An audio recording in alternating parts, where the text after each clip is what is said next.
My parents kicked me out of the car and left me alone at a gas station while the rest of the family went to Disneyland. "Just take the bus home," my mom snapped. I did this instead.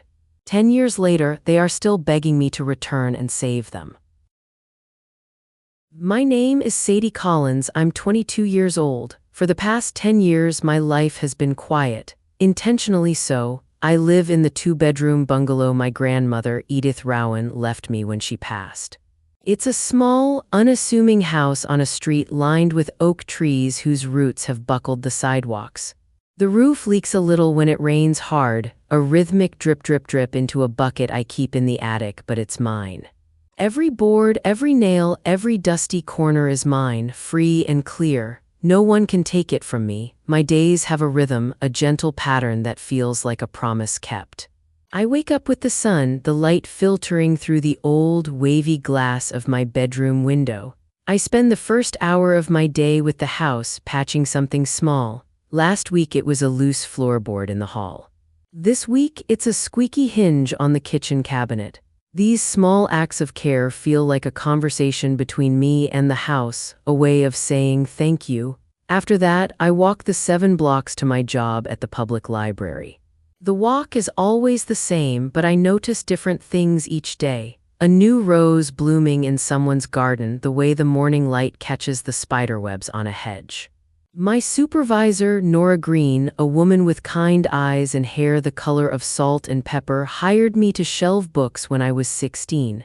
She saw something in my quiet dedication. Now she's teaching me archival work, how to handle the brittle, yellowed pages of town records. She says I have the patience for it, the steady hands. What she doesn't say, what I think she understands, is that the library is my sanctuary. The silence here isn't empty or threatening, it's full of stories waiting to be heard. It's the opposite of the heavy, suffocating silence I grew up with, the kind that always came before a storm. I have $3,200 in a savings account.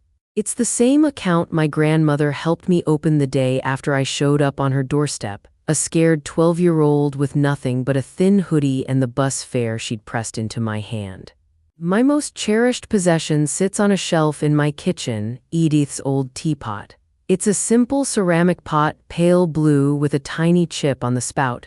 It's not worth anything, but it reminds me of the hundreds of cups of chamomile tea we shared at her kitchen table. She taught me that not everything broken needs to be thrown away. Some things, she'd say, just need a little extra care to be useful again. I think she was talking about more than just teapots. The jolt comes on a Tuesday afternoon. A knock on my door, loud and insistent, 3 hard raps that rattle the frame. It's not the friendly tap-tap of my neighbor, Trudy Banks, a retired postal worker who sometimes brings me mail that gets delivered to her by mistake. This is a summons, a demand. I'm in the kitchen, wiping down the counters, and the sound makes my stomach turn to ice. I move slowly, quietly, my heart starting to beat a frantic rhythm against my ribs.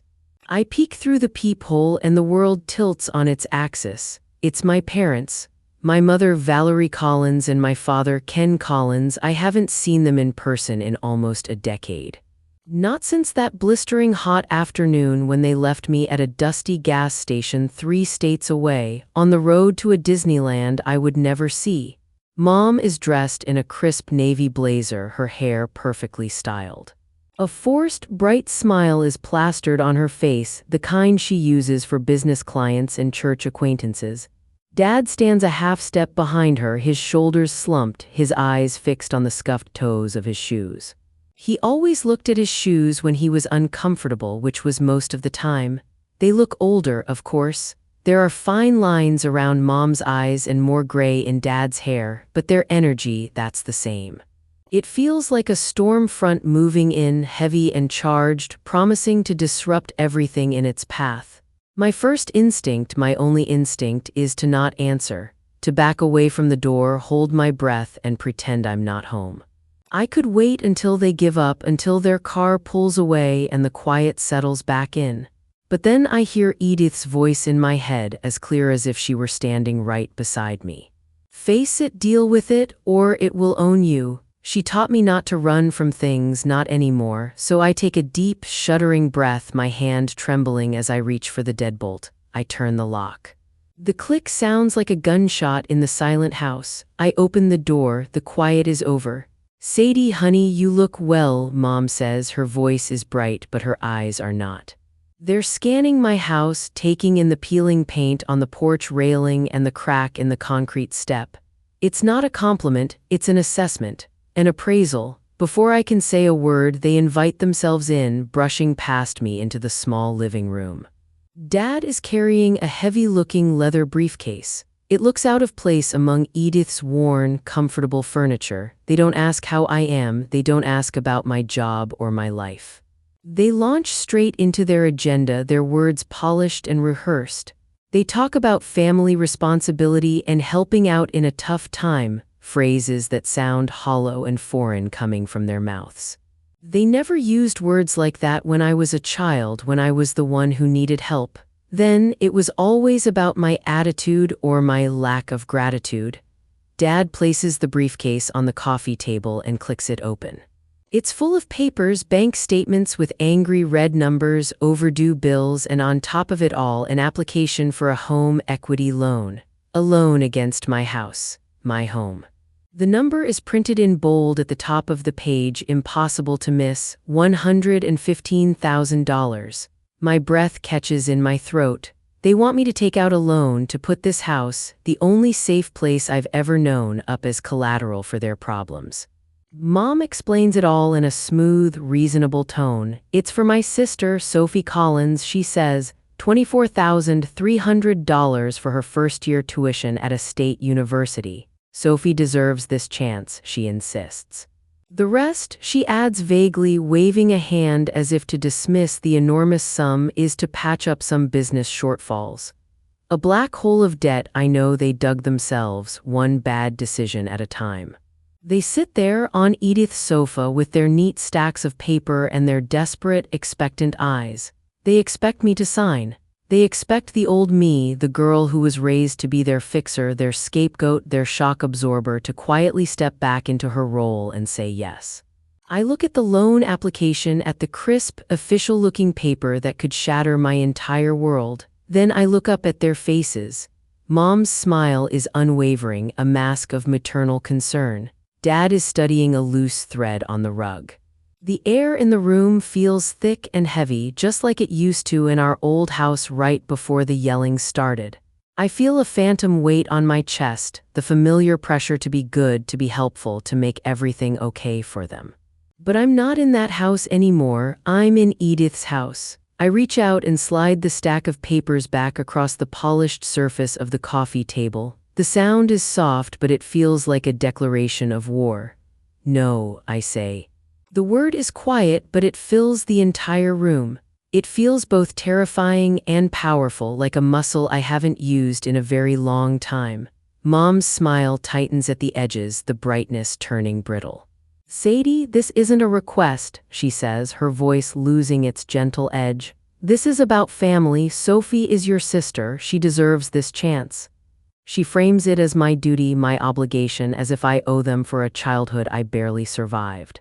As if their biological connection to me is a debt I can only repay with my security. I shake my head. "This house was a gift from Edith," I say, my own voice surprising me with its steadiness. "It's not a bank for you to withdraw from." Dad finally speaks, his voice low and gravelly, still directed at the floor. "We just need a little help to get back on our feet, Sadie. You were always so good at helping." That's the line that really gets me. Good at helping. That was my job in the family. Smoothing things over, taking the blame, making myself small so their problems seemed bigger and more important. They aren't asking for help, they're demanding a sacrifice. I am the sacrifice. I stand up, a clear signal that this conversation is over. It's a move I learned from Nora at the library when dealing with a patron who won't take no for an answer. You change the physical dynamic, you end the encounter. My answer is final, I say, walking towards the door. This is my home, not your asset. Their shock melts away, replaced by a flash of familiar anger. It's the same anger I saw in their faces that day at the gas station. After everything we did for you, Mom's voice rises, sharp and shrill. That Disneyland trip was for you. The irony is so bitter it almost makes me laugh out loud. A trip that ended with me alone and terrified at a cracked vinyl booth in a greasy diner watching their taillights disappear down the highway. She accuses me of being selfish, ungrateful, of hoarding the one good thing that ever happened to me. She says I'm punishing them for a simple mistake that happened 10 years ago. We told you to take the bus home, she snaps, her eyes flashing. We didn't tell you to run off to your grandmother's and never come back. They've had a decade to perfect this version of the story, to reframe their abandonment as a lesson in responsibility that I, the difficult child, failed to learn. Dad mutters about how they've had to struggle, how hard things have been for them, while I've had it so easy, living here rent-free. The old guilt churns in my stomach, a sick, acidic feeling that whispers their unhappiness is and always has been my fault. It's a powerful, well-worn groove in my mind. But then I look around the room at Edith's things, the chipped teapot on the shelf, the worn floral armchair, the faint scent of lavender potpourri, and I remember her words.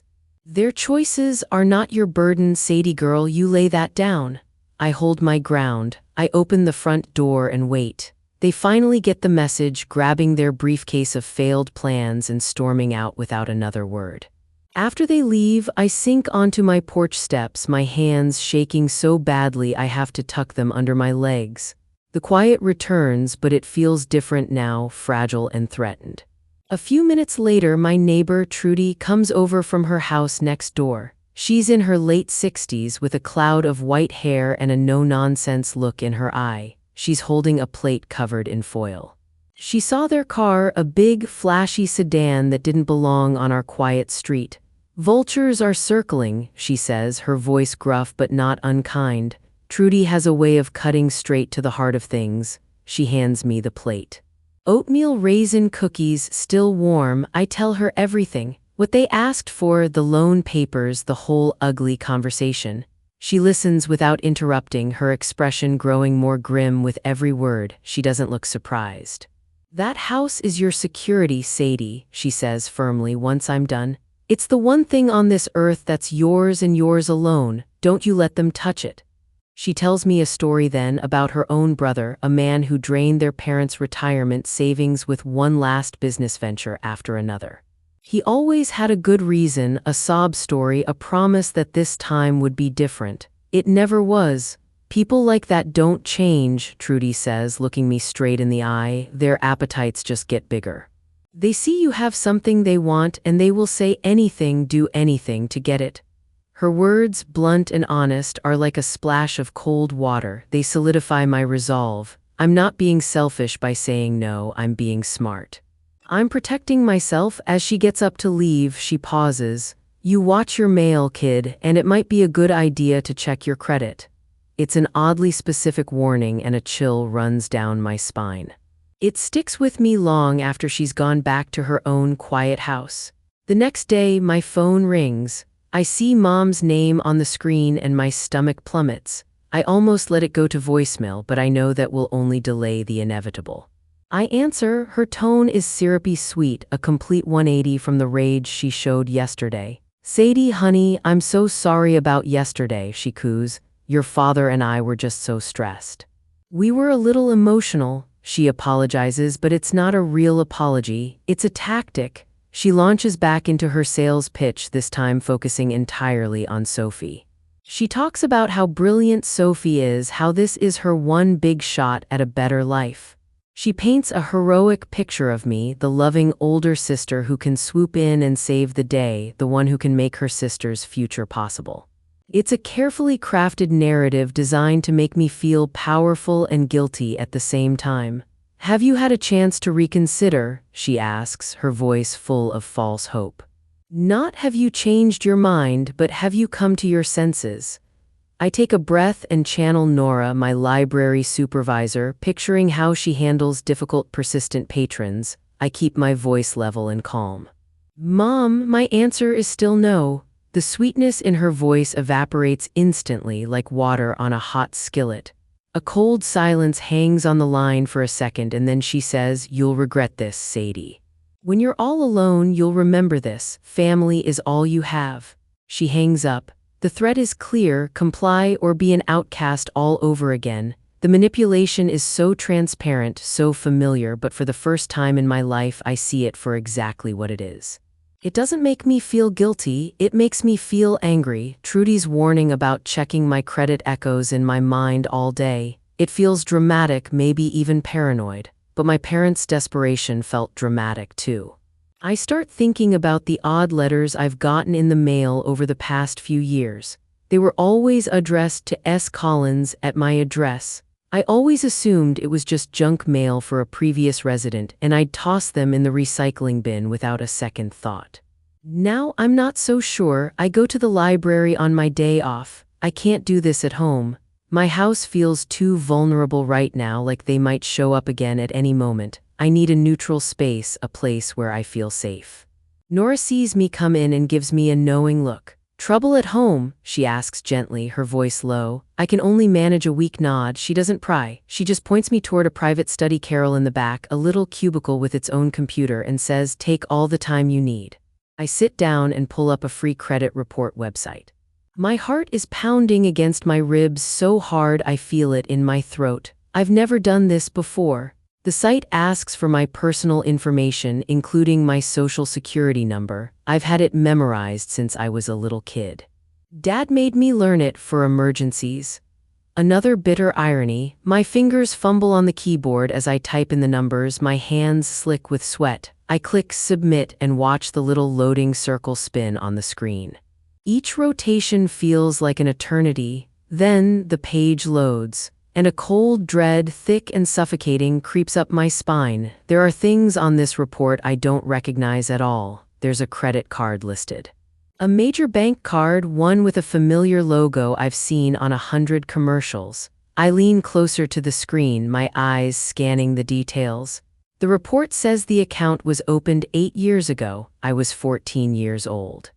A year and a half after I'd gone to live with Edith. At 14, I was working a few hours a week at the library, saving every dollar I made for a used laptop for school.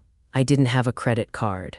I couldn't have legally gotten one on my own. The current balance is $3,980. It's not a life-shattering amount, but it's not nothing either. It's a weight I didn't even know I was carrying. I scroll down through the payment history. For 8 long years, someone has been making the minimum payment. Every single month without fail, just enough to keep it from going into collections, just enough to keep it hidden, a quiet little parasite leeching off my name. The final, damning piece of information is the mailing address listed on the account. It isn't my house. It's my parents' old address, the one they lived at for 20 years. The realization hits me like a physical blow, knocking the wind out of me. This wasn't a mistake. This wasn't a mix-up. They used my name. They used my social security number, the one they made me memorize for my own safety, and they opened a credit card. They put their debt on me, a child, and they have been hiding it for almost a decade. Trudy's warning wasn't paranoid. It was a prophecy. I print out the credit report. The paper feels warm coming out of the library printer, and I clutch it in my hand like it's evidence in a crime. Because it is. I'm staring at the document. My face must be pale when Nora finds me.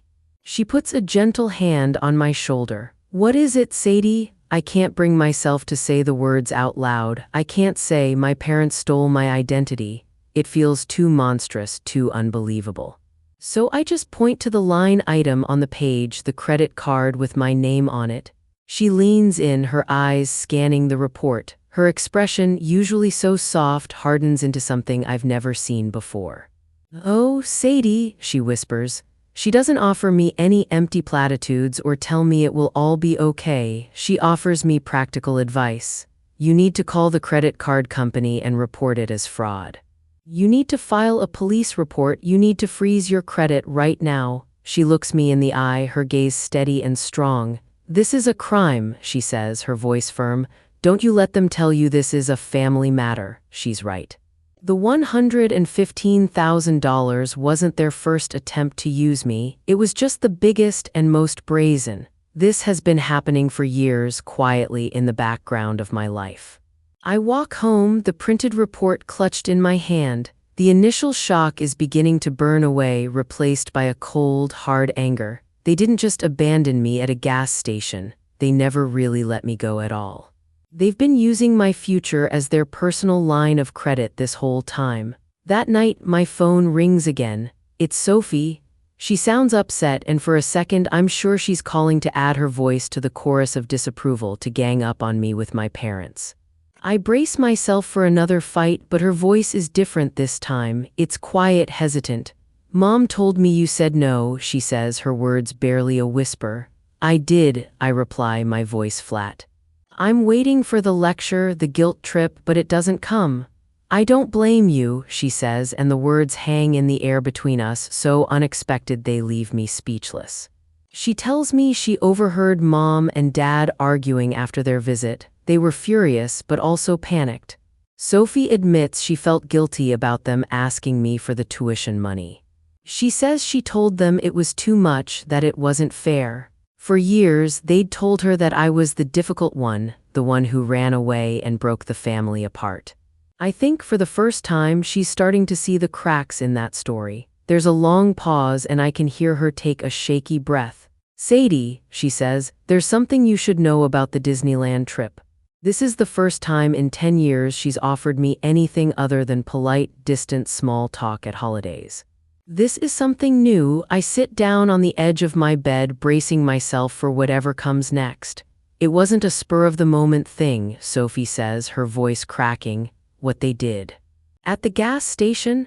She tells me she was confused that day. She was only 11 and the whole thing felt strange and wrong. She remembers seeing Mom on her phone in the car before we even pulled into the gas station. She thought Mom was just checking directions or answering an email from work. A few years later, when Sophie was a teenager, she was cleaning out an old desk in the spare room. Tucked away in the back of a drawer, she found a printout. It was an email confirmation from an online marketplace dated the morning of the trip. A confirmation for the sale of one Disneyland park ticket. The price was listed right there, $120. Mom had sold my ticket before we even left the house. The plan was always to leave me behind. The fight in the car, my supposed bad attitude, it was all a performance, a flimsy excuse. They just needed a place to do it, and that dusty, forgotten gas station in the middle of nowhere was a convenient stage for their betrayal. $120, that's what they thought I was worth. Sophie keeps talking, the words tumbling out now like she's been holding them back for a decade. She says that after they drove away, Mom told her and Dad that I was being punished for my attitude, that I had been complaining all morning and needed to be taught a lesson about gratitude. It was a story designed to make them the parents and me the problem child. Dad, she said, just went along with it. He never questioned Mom, not once, he just kept his eyes on the road. They told Sophie I'd just have to take the bus home and think about what I'd done. They promised they would make it up to me later, a promise they never intended to keep. When they found out I'd gone to Edith's instead of coming home, they twisted the story again. I hadn't been abandoned, I had run away. I was the one who broke the family, not them. It was a lie they told so many times that I think they all started to believe it. It was so much easier than admitting the ugly, pathetic truth of what they'd done for $120. After the call with Sophie ends, I just sit there in the dark, the phone still pressed to my ear. I feel hollowed out, like someone reached inside me and scooped out everything I thought I knew. The story I had told myself for 10 years, that they were just careless, thoughtless people who made a terrible mistake in a moment of anger, is gone. This was deliberate, it was calculated, it was cruel. I look over at the credit report sitting on my nightstand. Then I look up at the faint water stain on my ceiling, the spot where the roof leaks. One is a simple problem that just requires work and patience to fix. The other is a rot that goes all the way down to the foundation. My goal is no longer just to say no to them. That's not enough anymore. They built their entire family narrative on a lie with me as the convenient villain. They used my name, they used my credit, and now they want to use my home. They want me to fund their future while I'm still paying, literally, for their past. No, I'm not just going to protect my house anymore. I'm going to reclaim my story. The truth has to come out, and I'm going to be the one to tell it. I pick up my phone, my fingers steady now. I call them. Mom answers on the second ring, her voice wary. I tell them I've reconsidered their request. I tell them I want to talk about it again in person. At my house, I can hear the relief flood her voice. They think they've won. They think the guilt and the pressure finally worked. They agree to come over that evening. They arrive right on time, bringing the loan papers with them again. This time, Mom is also carrying a bottle of cheap wine, the kind you buy at a grocery store for under $10. It's meant to be a thank you gift, a celebration of their victory. I let them in, my face a blank mask. The air in the living room is tense with unspoken expectations. I don't offer them a seat. I just stand there waiting. They start their spiel, Mom talking about how grateful they are, how this will fix everything, how we can finally be a family again. Dad nods along, a relieved little smile on his face. I let them talk until they run out of steam, until the silence becomes awkward. Then, I walk over to the coffee table. I pick up the credit report I printed at the library and place it down right next to their loan application. Before we talk about a new loan, I say, my voice perfectly level, completely calm, we need to talk about an old one. Dad looks at the paper, his eyes widening as he recognizes the format. All the color drains from his face. Mom glances at it and her practiced smile falters for a split second before she recovers. She tries to bluff. I don't know what that is, she says with a dismissive little laugh. Some kind of mistake from the credit company, I'm sure. It's not a mistake, I reply, my voice as cold as ice. It's a credit card. It was opened in my name when I was 14 years old. It has a balance of $3,980, and the statements have been mailed to your address for the last 8 years. The denial crumbles. Dad starts to stammer, talking about how it was just a temporary measure during a really tough time. Mom abandons the bluff and resorts to anger, her voice rising. It was for family expenses, groceries, gas, things you benefited from too. I don't raise my voice, I don't yell, I just look at them, letting their lies hang in the air. That was fraud, I state simply and clearly. And leaving me at a gas station after you sold my Disneyland ticket for $120 wasn't a lesson. It was abandonment. A heavy, crushing silence descends on the room. They are finally, truly speechless. Their lies have run out. I'll consider helping you, I lie, my voice smooth and convincing. They both look up, a desperate flicker of hope in their eyes. But on one condition, you tell the truth, all of it. I tell them my terms. I don't want their money. I don't want a quiet apology whispered in my living room. I want a recorded apology. And not a private one, a public one. I tell them we will go to their church community hall, the place where they have spent years cultivating an image of a perfect, respectable, God-fearing family. They will apologize to me in front of Pastor Mark Hale, a man whose good opinion they value more than almost anything. And I will be recording the entire thing. They balk. They refuse, just as I knew they would. Mom calls it a setup, a vicious attempt to humiliate them in front of their friends and community. You're right, I say, nodding slowly. It is a setup, but you're the experts at that, aren't you? I give them a choice. They can agree to my terms, a public, recorded apology where they admit everything, or I will walk out of this house right now, go directly to the police station with this credit report, and file a report for identity theft and fraud. Because fraud, I remind them, is a crime. Dad looks absolutely terrified. He's looking at me, really looking at me, and he sees I'm not the scared little girl anymore. I'm not bluffing. He knows I'll do it. He's the one who finally cracks, muttering to Mom that it's the only way, that they have to do it. They finally, miserably, agree. They leave my house, utterly defeated. The bottle of cheap wine sits on the coffee table, untouched. A pathetic monument to their failed manipulation. I didn't feel triumphant when they left. I felt like someone who'd finally taken a breath after holding it too long. Their car rolled away and the cheap wine sat on my coffee table like a sad little island. I picked it up, turned it in my hands, and thought about how long they'd been practicing this, practice at being believable, practice at turning stories around until everyone believed their version. That was the thing I'd learned most painfully. People can lie for so long they stop hearing the truth themselves. My goal dropped into place like a cold, steady stone. It wasn't about the money anymore. I could patch the leaky roof with time and the savings I had. The $3,980 on a card that shouldn't have existed was a symptom. What had been poisoning my life was the story, the one where I was the bad kid, the ungrateful daughter who abandoned her family. That lie let them move through the world with sympathy and favors. It let mom keep clients. It let dad ask for loans. It protected them. So I decided to take their most valuable currency, their reputation. People trust reputations more than documents.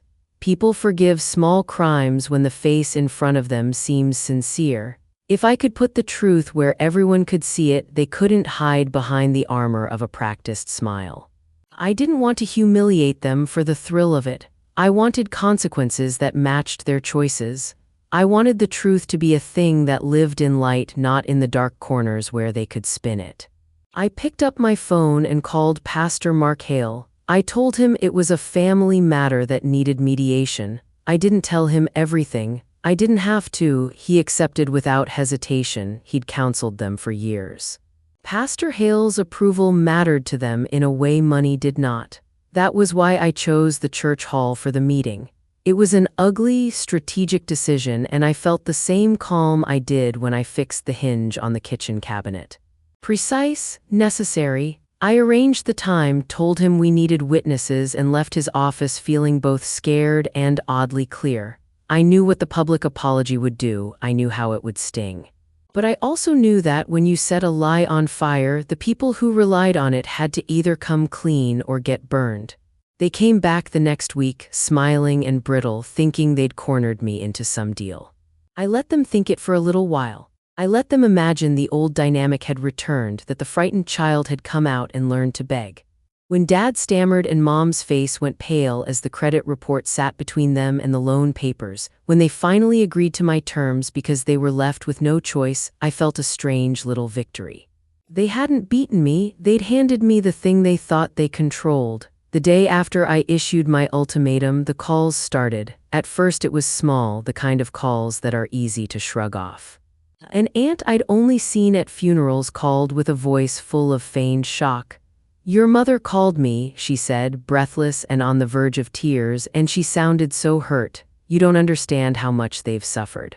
You're being so cruel." She spoke like someone reading from a script I didn't know existed. I tried to explain about the card, the ticket, the dropped-off child at a gas station, but she kept repeating the word cruel like it could change the facts. She didn't know about the credit card. She didn't want to. She only wanted me to feel bad. It was exactly what I'd feared, the family machine kicking into gear. They have this network of people who, for years, have accepted their version of events. They were now being asked to do what families do best, protect one of their own. Only this time, protection meant creating pressure. The message was always the same, just a different tone: pity, anger, concern. They all carried the same subtext: get back in line or you'll be the one they judge. Those calls turned into voicemails and texts. An old church friend I hadn't spoken to since middle school left a message lecturing me on loyalty. "We all have to make sacrifices at times," he said, like he was giving me a lesson from a sermon and like he knew nothing about forged signatures or deserted 12-year-olds. Another friend of Mom's, someone who used to bring casseroles after funerals, sent a long message about family values and forgiveness and how public shaming never helps anyone heal. Each message was a small, precise wound. They weren't meant to convince me, they were meant to wear me down. Trudy called it exactly what it felt like. The flying monkeys had been sent, people who never did the dirty work themselves but were happy to peck at the edges. They'd been told my version was monstrous and they'd obediently shown up to peck. It was coordinated in the way only habits and small towns can be coordinated: an email to one, a call to another, a whispered line over coffee. I could see it being assembled in my parents' living room like a cynical little machine. Sometimes I listened to those messages while staring at the chipped teapot. I watched the steam of my breath in the kitchen window on cold mornings and tried to remind myself why I started all this. It wasn't revenge in the petty sense, it was accountability. Yet the voices coming at me called it vindictive and cruel. That label stung because it was familiar, being called the bad person so other people could look away from the real badness. It was the oldest trick in their book. The campaign didn't stop with strangers and distant relatives. The worst blow came from Sophie. For a moment, when she called in the middle of one of those long, terrible days, I hoped she might finally be on my side again. People who lived in the house with you sometimes see the cracks sooner, I thought. Maybe she would be the one who could help me hold the truth up to the light. She answered on the second ring, voice immediately breathy and small. "Sadie," she whispered. There were sobs in the background, a muffled adult voice, probably Mom. Sophie sounded like a child again, not the almost adult I knew applying to colleges. "They told me," she began, voice breaking, "they told me you were blackmailing us. They told me you wanted money and you were using the credit card story to get what you want." My stomach dropped so low I felt sick. "That's not true," I said, the words coming out too sharp. "I didn't ask for anything. I asked them to tell the truth. They say if you make them do that, if you put it out there, it's going to ruin everything," Sophie said, the pleading clear now. "They said your video will make Linda Carter cancel Mom, and they'll tell everyone at the scholarship board, and they'll say I have to pay the tuition myself and the scholarship will be gone." She wasn't saying the scholarship would be gone because it was gone. She was repeating a fear fed to her by Mom. "I can't afford that, I can't. Can't you find another way?" Her voice was so small it made me ache. I thought of the document listing the $120 of the tiny betrayal that had changed the course of my life. I thought of Edith, who had never used fear or leverage to get what she wanted, who had just been quiet and steady.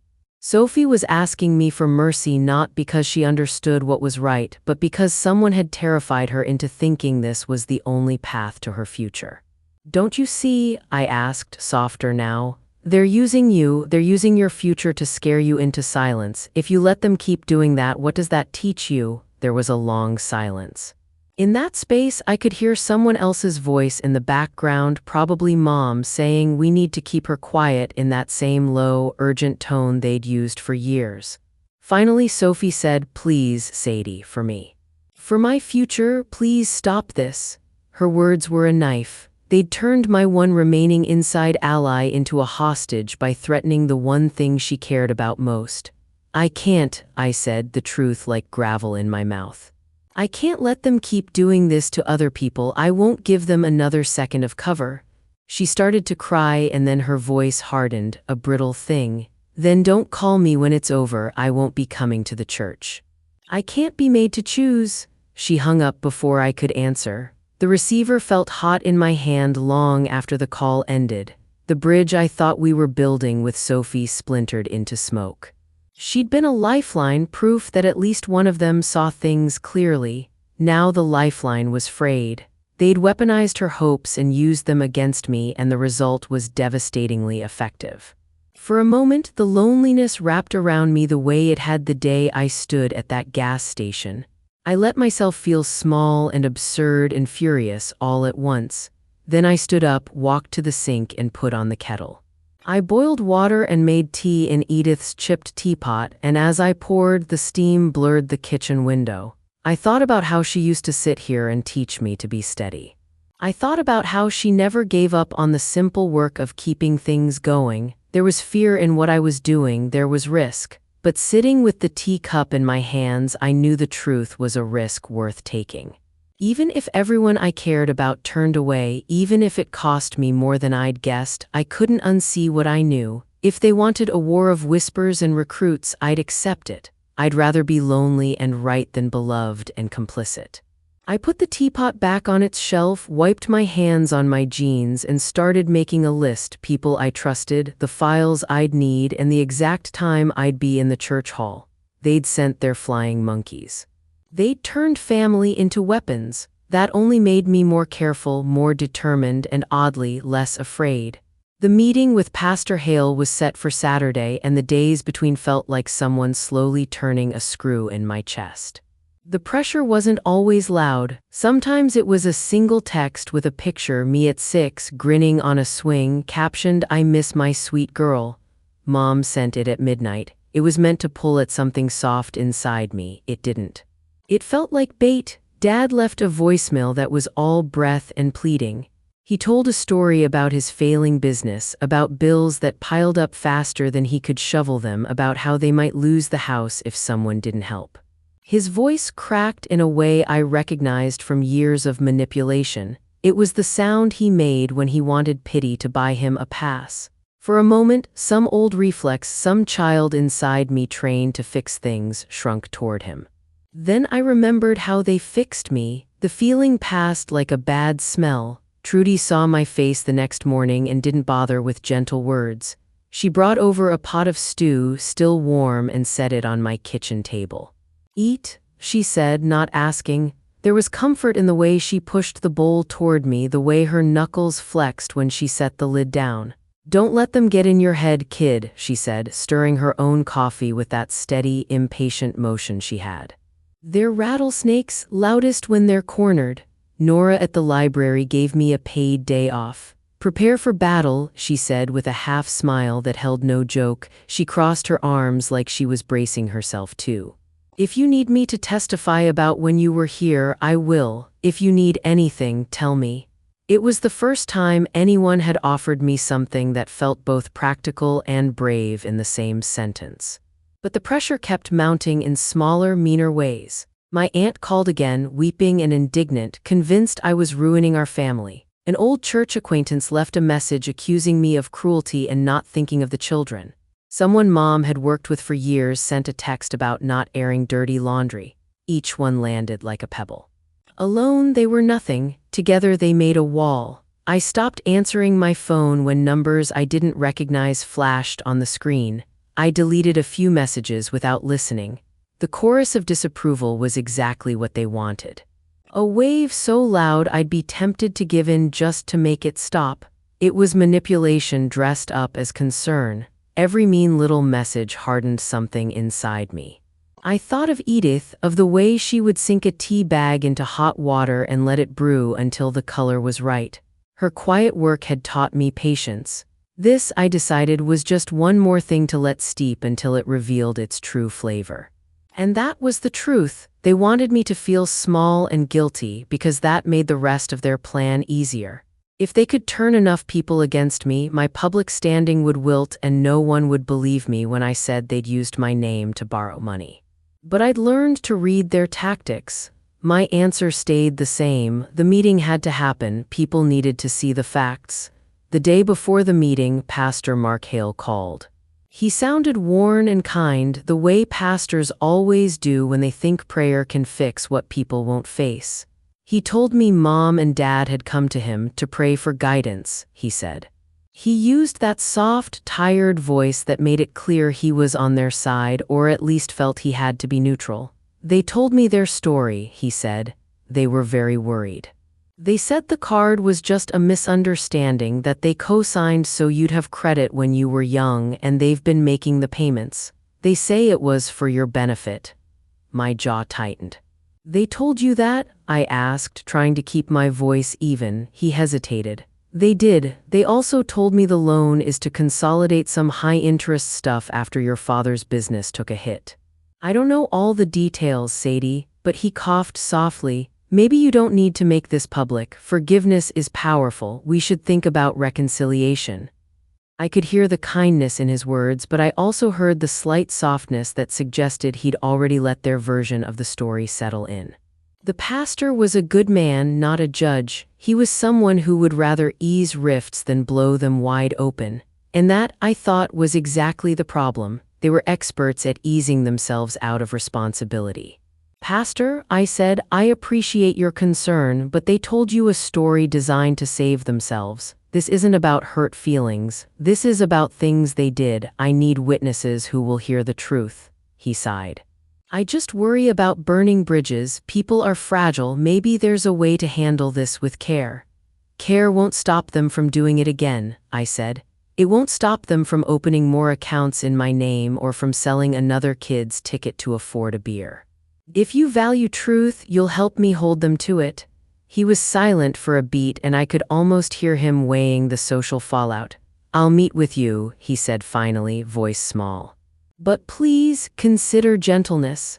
I hung up the phone with my fingers aching where I'd gripped it. The pastor's words wormed under my skin. They had rehearsed answers, and they had rehearsed people to tell those answers to. They were trying to drown out my leverage before we even began. If the pastor softened, then others might soften too. If others softened, then they'd be able to keep their reputation and keep using it like a cloak.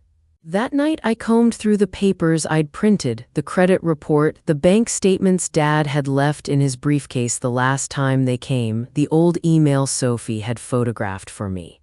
There was a bank letterhead on one of Dad's pages that looked different than the others. It had a stamp that said, in small letters, some local credit union name I couldn't quite read without my glasses. It nagged at me because their language about consolidating debt had sounded too clean, too polished, like a script from a financial manager. And it didn't line up with the raw panic I'd felt in their eyes the first time they'd come over. On impulse, I called the credit union the next morning. I didn't say who I was. I pretended to be calling about a property lien for title purposes, the kind of simple, boring inquiry that wouldn't raise an eyebrow. The operator asked me for the address. I gave Mom and Dad's address, my heart thudding through my chest like a fist.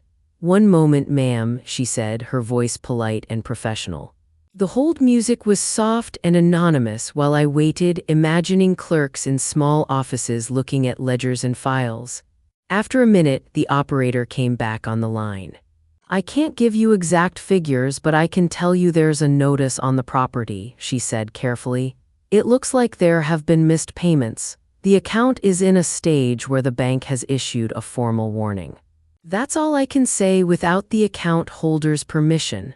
The words landed like a blow, a notice on the property, a formal warning. The bank could take their house if things didn't change. I pictured Mom and Dad sitting at a kitchen table, papers spread out, their faces small and desperate. I pictured the briefcase on my coffee table again, the loan application, the big number at the top. It wasn't about the business, not really. It was about time running out. "Can you explain what that means in plain terms?" I asked, even though I already knew. "It means," she replied slowly, "they're behind on their mortgage payments. If they don't catch up, the bank will move to take the property. It's a serious situation. It happens when people fall too far behind." The blood drained from my face. I could almost feel the floor tilt under me. They weren't just tired and in trouble. They were at the edge of losing everything they owned. That explained the breathless panic in Dad's voicemail. It explained why Mom had been so polished, why her smile had been rehearsed like a costume. Desperate people learn to act like calm people because calm opens doors. I thanked the operator and hung up, hands shaking. The $115,000 suddenly fit into place like the missing piece of a puzzle. The $24,300 for Sophie's tuition was small and specific. The rest, they'd said business shortfalls, was actually a hurried, last-ditch attempt to stop a bank from taking their house. They wanted me to be their lifeline. The knowledge did something to me. Part of me wanted to fold, to call them and say yes, take the loan, sign away my safety just to keep them from being homeless. A quieter, older panic whispered that maybe the noble thing was to save the family home, and if that meant I had to be small, wasn't that what family was for? But another part of me was steadier. I thought of Edith's hands folded over a teacup as she listened to me, of Nora's quiet strength, of Trudy's blunt warnings. If I let them buy me with my own home, they would only go on. They would keep lying.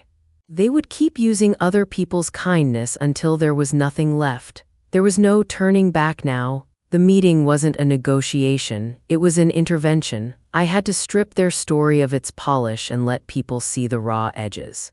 If they wanted to spin themselves as victims, the truth would have to be louder. If they wanted mercy, they'd have to earn it honestly.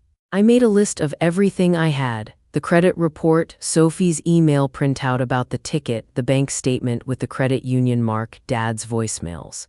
I packed them in a folder and put the folder in my bag. The house felt smaller and sharper than ever, like a lens pointed at me. I brewed a cup of tea in Edith's chipped teapot and held it like a little steadying thing. The bitter warmth steadied my hands. The next day, I'd walk into that church hall and ask for the truth. The new information changed everything in me like a gear clicking into place. This wasn't about settling an old score.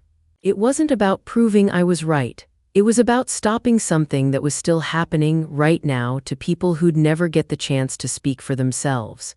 If I let this go, if I swallowed it back down and pretended I hadn't seen the papers, they would go on doing the same thing to someone else. They'd sell another child's ticket, they'd open another card, they'd use another name and keep pretending they were decent people. I couldn't let that happen. There was no longer room for hesitation. The meeting with Pastor Hale wasn't a mediation anymore, it was an intervention. I wasn't trying to patch things up so we could go back to the same broken rhythm.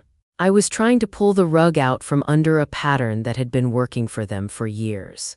They'd been able to walk through the world with that story: Sadie the runaway, Mom and Dad the wounded parents, and it gave them favors and sympathy. It let clients trust Mom, lenders trust Dad, neighbors side with them. I had to expose the truth where those people would see it. Let the consequences be consequences. I told myself in the small, quiet way I learned from Edith that truth didn't need drama, it needed clarity. So I gathered everything I had. The printed credit report, the screenshots Sophie had sent of the ticket sale, the bank papers that showed their shaky handwriting, and that odd credit union stamp. I saved Dad's voicemails and Sophie's shaky recorded confession about the ticket. I labeled them, made a timeline on a legal pad. I rehearsed how to speak, how not to let the awful kind of rage I felt make my voice shake so people could write me off as unstable.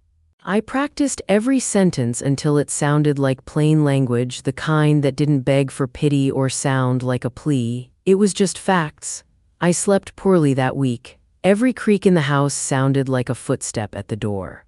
I drank coffee like it was armor. I told myself I was doing the right thing, but there was always a small part of me, 12-year-old Sadie at a gas station, who still believed walking away would be easier.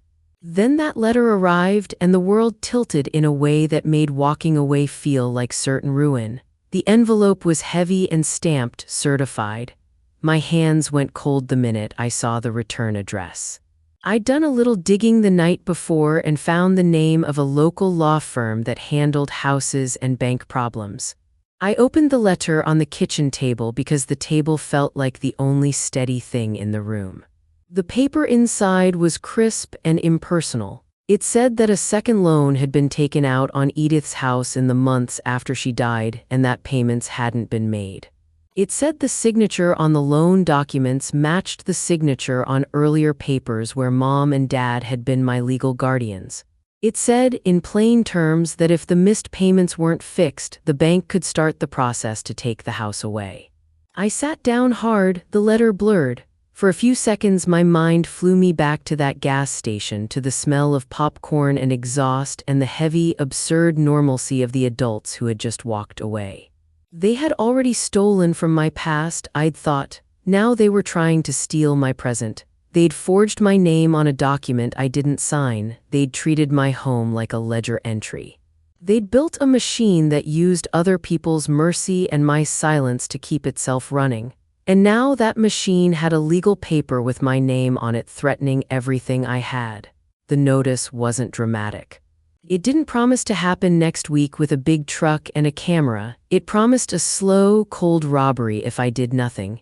It threatened the only place on earth that had ever felt like home. I felt the room narrow until it was only the table, the lamp, the teapot on its shelf. The teapot, Edith's little blue teapot, suddenly looked like a relic and a promise. She'd protected me from weather before. The thought of losing the house felt like losing the last person who'd ever believed in me. I ran my hand over the edge of the paper until the words stopped tilting. My chest ached. I wanted to throw up. I wanted to scream. I grabbed my coat and the letter and ran next door to Trudy's. She was the first person I thought might not be surprised, someone blunt enough to say what I needed and practical enough to help. I found her on her front porch, arms bare and hair in the same little gray halo, watering begonias. She saw the envelope before I said a word, and the expression on her face changed. "Oh, Sadie," she said, which was all the preface she needed. I held the letter out like a thing too hot to touch. Her eyes skimmed it, and for the first time since all this began, I saw something like fear in someone else's face, not a judgment, but a worry that cut me through. "This is big," she said, voice low, then softer. "They did what?" I told her. I tried to keep the facts even. When I said they forged my signature, she didn't flinch the way other people did. She just made a sound in the back of her throat and said, "Well." Then she sat down hard on the porch step. For the first time, Trudy wasn't the rock. She was practical and raw and scared in the way people are when they see real danger. "You need a lawyer, Sadie," she said. "This isn't just family drama, this is legal. They have people who do this. If it's on paper, you're fighting more than a lie." She wasn't saying I should stop.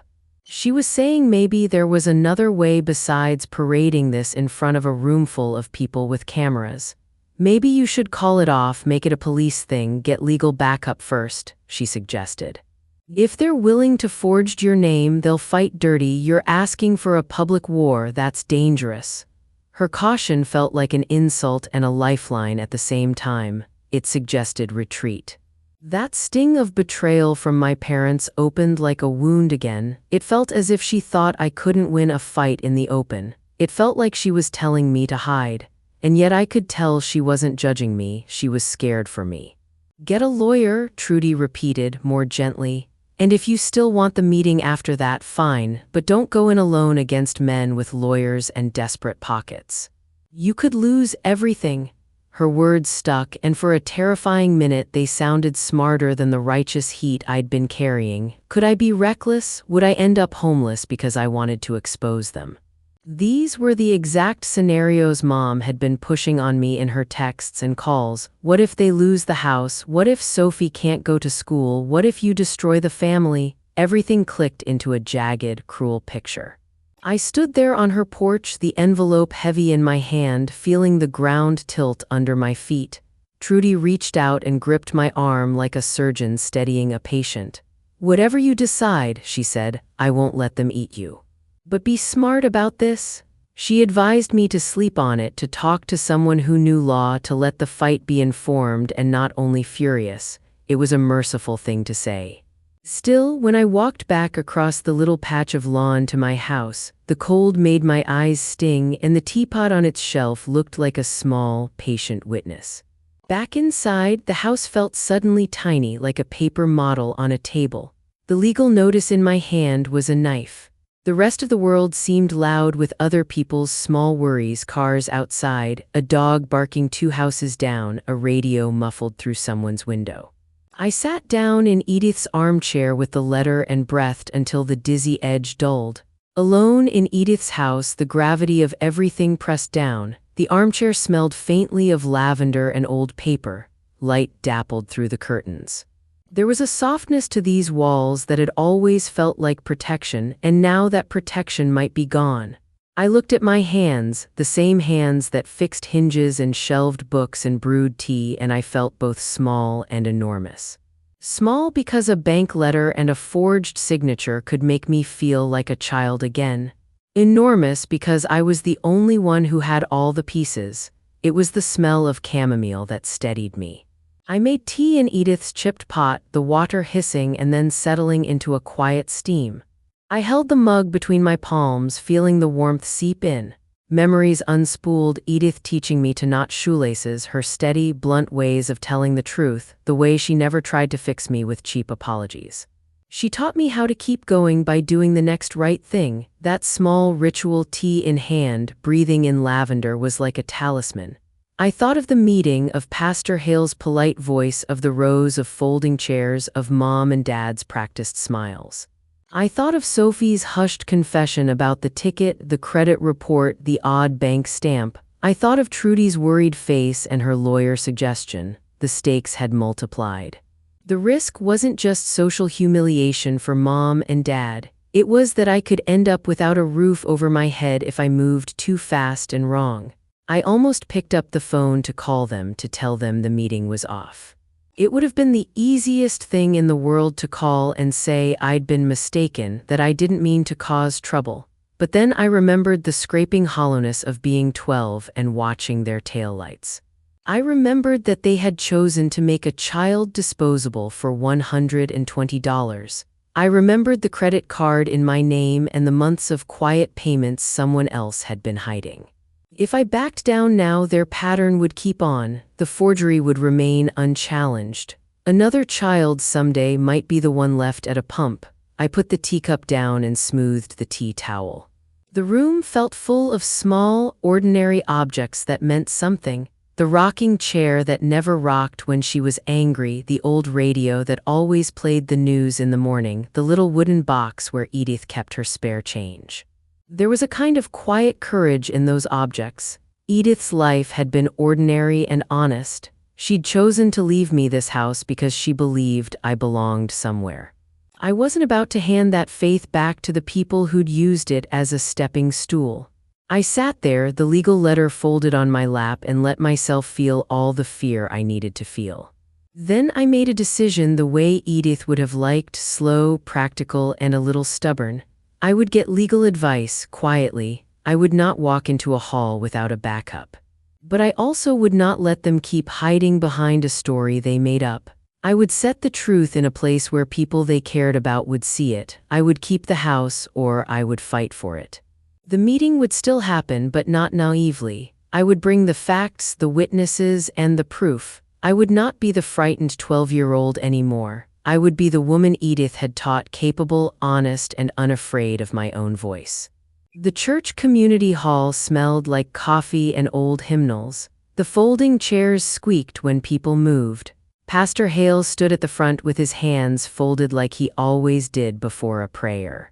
Mom and Dad sat side by side a little to my left, their suits clean and their faces arranged into that practiced expression they'd worn for years, soft, contrite, ready for the performance. They thought the certified letter had been their last move, that it had rattled me enough to cave. They didn't know what I had in my bag. I had invited a handful of people without telling Mom and Dad. Linda Carter came in with her purse clasped tight, her face bright in the way she'd been when she praised their family values at church events.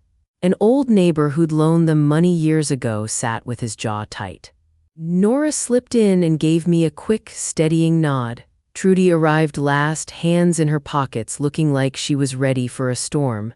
I set my phone on a little tripod on the table and clicked it on.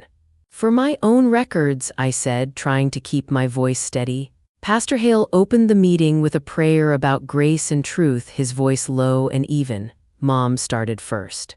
She talked about misunderstandings, about pain on both sides, about how nobody was perfect. Her voice had that practiced cadence, the one that used to wrap our family in a kind of absolution. She apologized in a way that sounded like she'd practiced the words in front of a mirror. I watched Linda's expression change from sympathy to curiosity, like someone hearing a song they thought they knew but glimpsing a wrong note. When Mom fell quiet, I didn't speak. I walked to the small screen I'd brought and connected the media player. The room hummed with the quiet rustle of bodies and the distant sound of a car idling outside. I pressed play.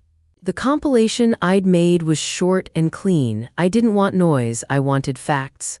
The first frame was a screenshot of the credit card account, my name, the date it was opened when I was 14, the balance. The silence in the room tightened. Then came Dad's voicemail, clipped down into 30 seconds, breathless, terrified, the raw admission that they were losing their house. After that, Sophie's voice, small and shaking, saying what I'd already heard: Mom had sold my ticket for $120. I let the clip of the bank notice play, the angle of the photograph clear enough that people could see the stamp about missed payments. Finally, I included a brief clip of Pastor Hale's own words from his call with me the day before, where he repeated their version of the card as co-signed for her. Hearing his voice, there made a few heads lift in surprise. No one talked while the video played. You could hear the faint scrape of a shoe. Linda Carter's mouth opened a little. The old neighbor's face went white. Pastor Hale's lips pressed together until his jaw worked. The room felt like it had been turned inside out. When the screen went black, the silence lingered like fog. I turned off the player and looked straight at Mom and Dad. The camera on the tripod kept rolling. "Let's try that apology again," I said, voice very calm. "The real one." Dad's eyes dropped to his hands, and for the first time in years, he didn't have a slide of ready excuses. He started to talk and his voice was small. The words came out in fits, the card, the payments, the panic about the mortgage. He admitted, stammering and uneven, that they had used my name and that he'd been terrified. Mom's face tried to put the pieces back together to shape her usual story into a new apology. But this time, Linda Carter and the old neighbor were listening instead of nodding along. Mom's jaw trembled, and then the confession came, pulled out by pressure and proof. She said the thing I'd wanted to hear for 10 years. She admitted she had sold my ticket at the last minute, that it had been her plan, that the gas station lesson was planned to make a point that she wanted to control. She used the phrase, a wake-up call, the same weak phrase she'd tried to use to justify everything. She admitted the card had been opened in my name, that it had been intended as a temporary fix, and that they'd been making the minimum payments to keep it quiet. Her voice was not a clean, contrite thing. It was a jagged, forced thing, but it was on record. The room breathed as if a held-in gasp had finally been released. Pastor Hale looked like he'd swallowed a stone. He stood, hands clenching at his sides, and said, "This is painful, but it's necessary." I clicked stop on the recording and closed my bag. I didn't need them to fall apart in front of everyone. I needed the truth to stop being their private tool. I wanted the people who trusted them to hear what they had done. I wanted the small, steady consequences that come when a reputation is no longer enough to cover the facts. I gathered my things. I said, "Thank you for listening," to the room and left. I didn't look back. I didn't need to. The camera was still rolling. The next morning, things uncoiled in a way that felt almost ordinary. I didn't dump the video all over the internet. I had no desire to make a spectacle. I sent it to a handful of people who mattered, the pastor, a few church members who held sway, and a client of Mom's who valued family above all. Linda Carter watched it and called her assistant immediately. By noon, she had fired Mom as her consultant. The old neighbor I had invited stood at the post office and told half the block what he'd seen.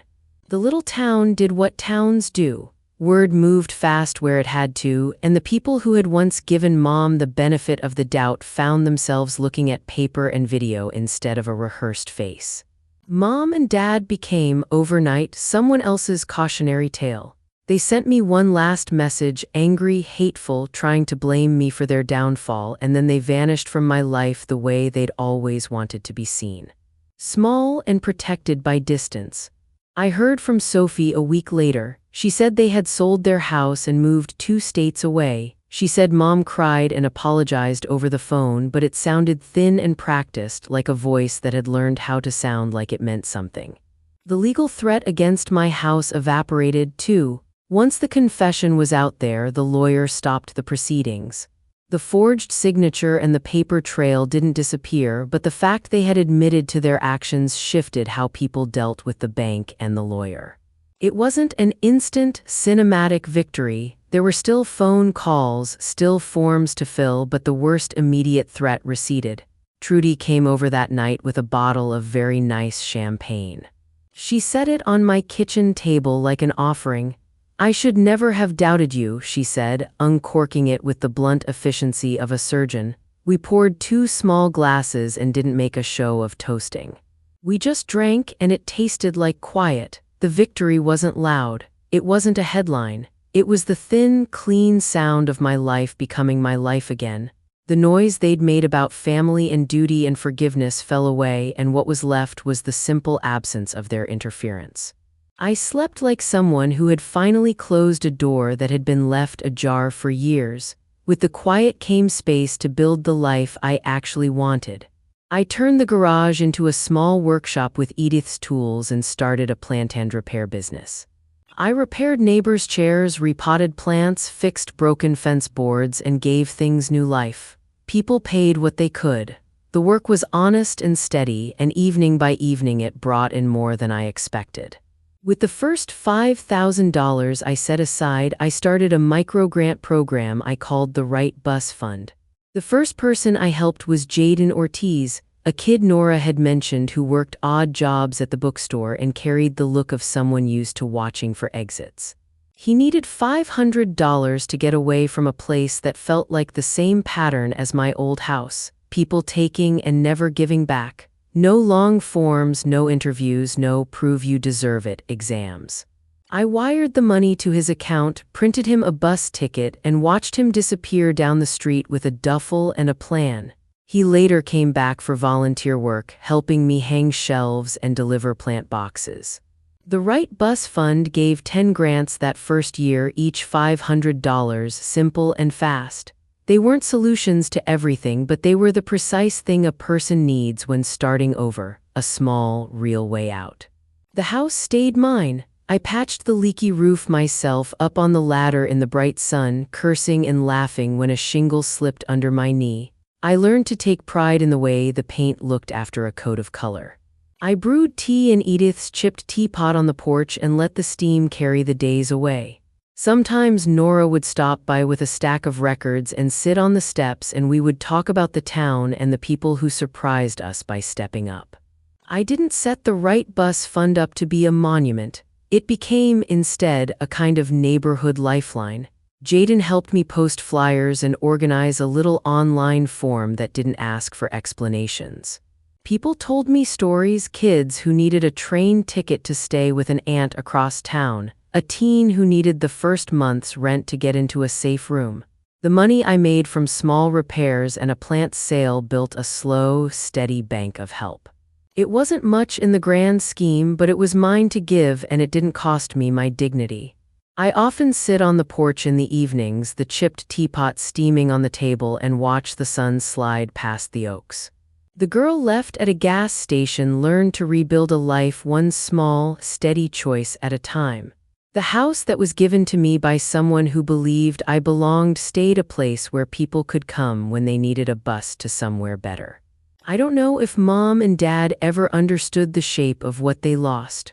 What matters is that the life I built on Edith's old porch is quiet and honest, and that if someone needs a bus, I'll hand them the ticket. If my story touched you, please share your experience in the comments. Your voice matters to me. If you'd like more first-person audiobooks like this, subscribe to the channel and hit like. Thank you for listening and for your support.